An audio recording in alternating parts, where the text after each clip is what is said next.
Le grand morning de l'info, tous les matins avec Landry Benoît. 7h50 sur Atlantique, l'heure de notre premier invité, Younes Khoury, bonjour. Bonjour. Vous êtes député PAM, on est lundi, une nouvelle semaine commence et cela pourrait bien être la semaine du gouvernement Benkiran 2. Autre événement, le Parlement se réunit ce mercredi après l'adoption de l'indexation des produits pétroliers, décidée, on le rappelle, par décret. Alors beaucoup d'actualités. On va d'abord revenir sur cette question d'indexation, une recommandation du FMI. Quelle a été votre réaction lorsque vous avez appris cette nouvelle la semaine dernière ? Je ne vous cache pas que nous sommes surpris. D'abord par le timing de cette décision, parce que nous considérons que moralement, monsieur le chef de gouvernement n'a pas le droit de prendre une décision aussi importante de cette façon presque cachotière. Nous avons vu et tous les Marocains voient qu'aujourd'hui nous n'avons pas un vrai gouvernement. Nous avons un gouvernement de minorité. Nous n'avons pas une majorité au Parlement qui permet au chef du gouvernement de prendre des décisions aussi importantes. Je pense que c'est un premier acte dangereux dans la vie démocratique de notre pays, où le parti du chef du gouvernement touche à l'un des fondamentaux, à savoir l'esprit démocratique du jeu politique dans notre pays. Deuxième chose, je pense que le chef du gouvernement n'a pas rallié ce qui reste de ses alliés pour pouvoir discuter de cette décision. J'ai lu dans la presse que des chefs de parti qui appartiennent au gouvernement sortant n'ont pas été informés. Ils ont essayé de positiver comme d'habitude. C'est malheureux, c'est décevant pour la politique dans notre pays. Et je pense qu'il y a un problème d'honnêteté qui se pose avec acuité cette fois. Je me suis rarement prononcé de la sorte, mais je pense qu'il y a un sérieux problème d'honnêteté. Vous regrettez finalement que cette décision ait été prise seule et non pas par le Parlement. Est-ce qu'il y avait autre chose finalement à faire ? Parce qu'il y a beaucoup d'économistes qui disent que c'était une mesure quand même nécessaire. Est-ce que le PAM compte faire quelque chose ? Est-ce qu'il n'y a pas des craintes que vous avez également ? Vous savez, ce qui est nécessaire aujourd'hui ne l'a pas nécessairement été il y a quelques mois. Nous, le peuple marocain, paie le prix de l'incompétence du gouvernement sortant, du manque de focus du gouvernement sortant. Je suis désolé. Qu'est-ce qu'on a commis comme erreur en tant que peuple ? Le peuple marocain a voté, il a donné une carte politique claire, il a encouragé, il y a plus de 2 ans, le chef du gouvernement actuel à former son gouvernement par le biais du résultat des élections. Mais qu'est-ce qu'on récolte ? Je parle en tant que citoyen maintenant. Qu'est-ce qu'on récolte en contrepartie ? Mais ça n'était pas une mesure nécessaire ? De l'amateurisme, un manque de compétences qui nous met devant le pied du mur. Ça n'était pas une mesure nécessaire quand même selon vous ?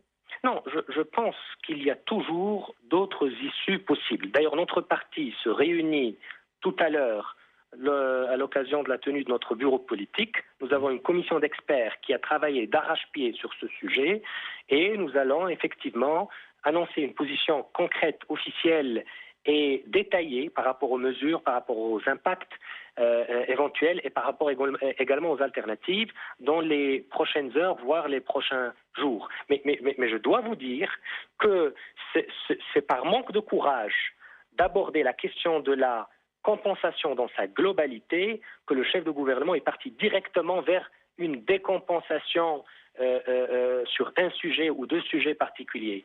Et cela dénote d'un amateurisme dans la gestion des affaires du pays. Je vous donne un exemple, si vous le permettez, pour que vous voyez jusqu'à quel point ça va être catastrophique. Vous avez des secteurs vitaux dans notre pays, comme le secteur des transports publics urbains, par exemple les bus, par exemple les taxis. Je me demande qu'est-ce qui va se passer. Est-ce que ces gens-là vont répercuter cette hausse de prix, si hausse il y a, et je pense qu'il y aura une hausse parce qu'il y a des guerres qui se projettent dans les airs, je pense qu'il y aura des hausses. Et qui va payer cette différence de prix ? Est-ce que le citoyen va la payer doublement ? C'est une question que je pose. Et quelles mesures, avec S au pluriel, quelles mesures le gouvernement a-t-il prévues ? Moi, je ne pense pas que le gouvernement actuel ait eu le temps, très sincèrement, de réfléchir à des mesures concrètes parce qu'ils étaient trop occupés. Voilà la réalité. Alors, vous l'avez dit, le bureau politique va se réunir dans quelques minutes. Concrètement, quelles pourraient être les autres alternatives ? Les alternatives, il y en a plusieurs. Ça dépend de la façon avec laquelle nous abordons le sujet global de la compensation. Ça dépend de la façon avec laquelle. Ça dépend si on veut aller vers un ciblage des politiques publiques. Pour aller vers un ciblage des politiques publiques, il faut disposer d'outils puissants pour le faire. Et quand vous avez ces outils, vous avez la possibilité d'agir directement sur des populations. Quand vous avez un gouvernement qui n'a même pas pris la peine de structurer des secteurs comme celui du transport, chose que nous avons défendue ardemment lors de la loi de finances précédente, vous ne pourrez pas aller de l'avant. Et puis, franchement, les réformes ne viennent pas toutes à la fois. Elles viennent sous forme de paliers. Ce que je regrette, c'est que nous avons passé 2 ans sans réforme. C'est ça ce qu'il faut que les citoyens retiennent.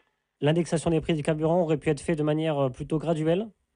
Non, moi je pense que l'indexation, c'est la dernière des solutions que pourrait prendre quelqu'un. Moi je pense que c'est un incompétent qui prend ce genre de décision. Je ne veux pas m'avancer pour vous parler de vision alternative. Je veux laisser le bureau politique et la commission d'experts qui a travaillé sur ce sujet, je dirais, en débattre pour après effectivement revenir vers vous et vers l'opinion publique avec des idées qui pourraient former une rupture avec ce mode de raisonnement, je dirais sclérosé que nous retrouvons aujourd'hui. Je ne remets pas en cause la difficulté du sujet. Je ne vous dis pas que c'est un sujet facile, qu'on règle facilement, mais je vous dis que quand on ne travaille pas pendant 2 ans, c'est normal qu'on échoue lors de l'examen. C'est tout à fait normal. Mais par exemple, est-ce qu'il y a 1 ou 2 domaines que l'on aurait pu toucher ou qu'on pourrait toucher éventuellement dans la prochaine loi de finances 2014 et que le PAM pourrait recommander dès la rentrée?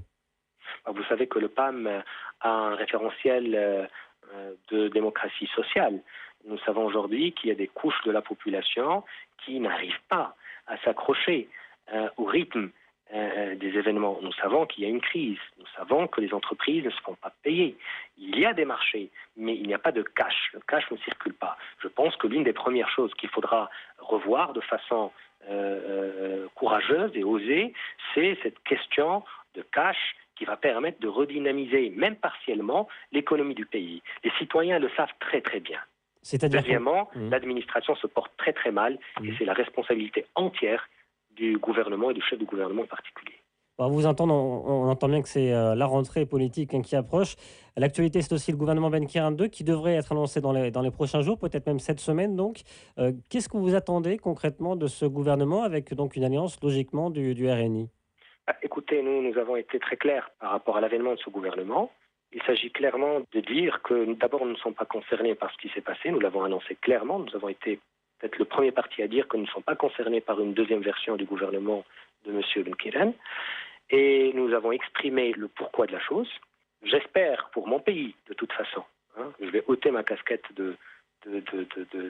d'homme politique, j'espère pour mon pays qu'il y ait un gouvernement qui sache faire marcher les affaires du pays, un gouvernement qui verse dans le pragmatisme, un gouvernement qui s'éloigne d'un langage sclérosé et ancien, un gouvernement démocratique, c'est très important, et qui soit réellement ancré dans la pratique de la démocratie, donc qui respecte les contradicteurs, parce que les contradicteurs sont là par le biais d'un vote de citoyens, nous en faisons partie, qui œuvrent dans le monde des solutions et non pas dans le monde de l'ambiguïté et de l'opacité. Aujourd'hui, le PJD a démontré que sa politique n'est pas une politique transparente. Et c'est malheureux pour la classe politique de tout.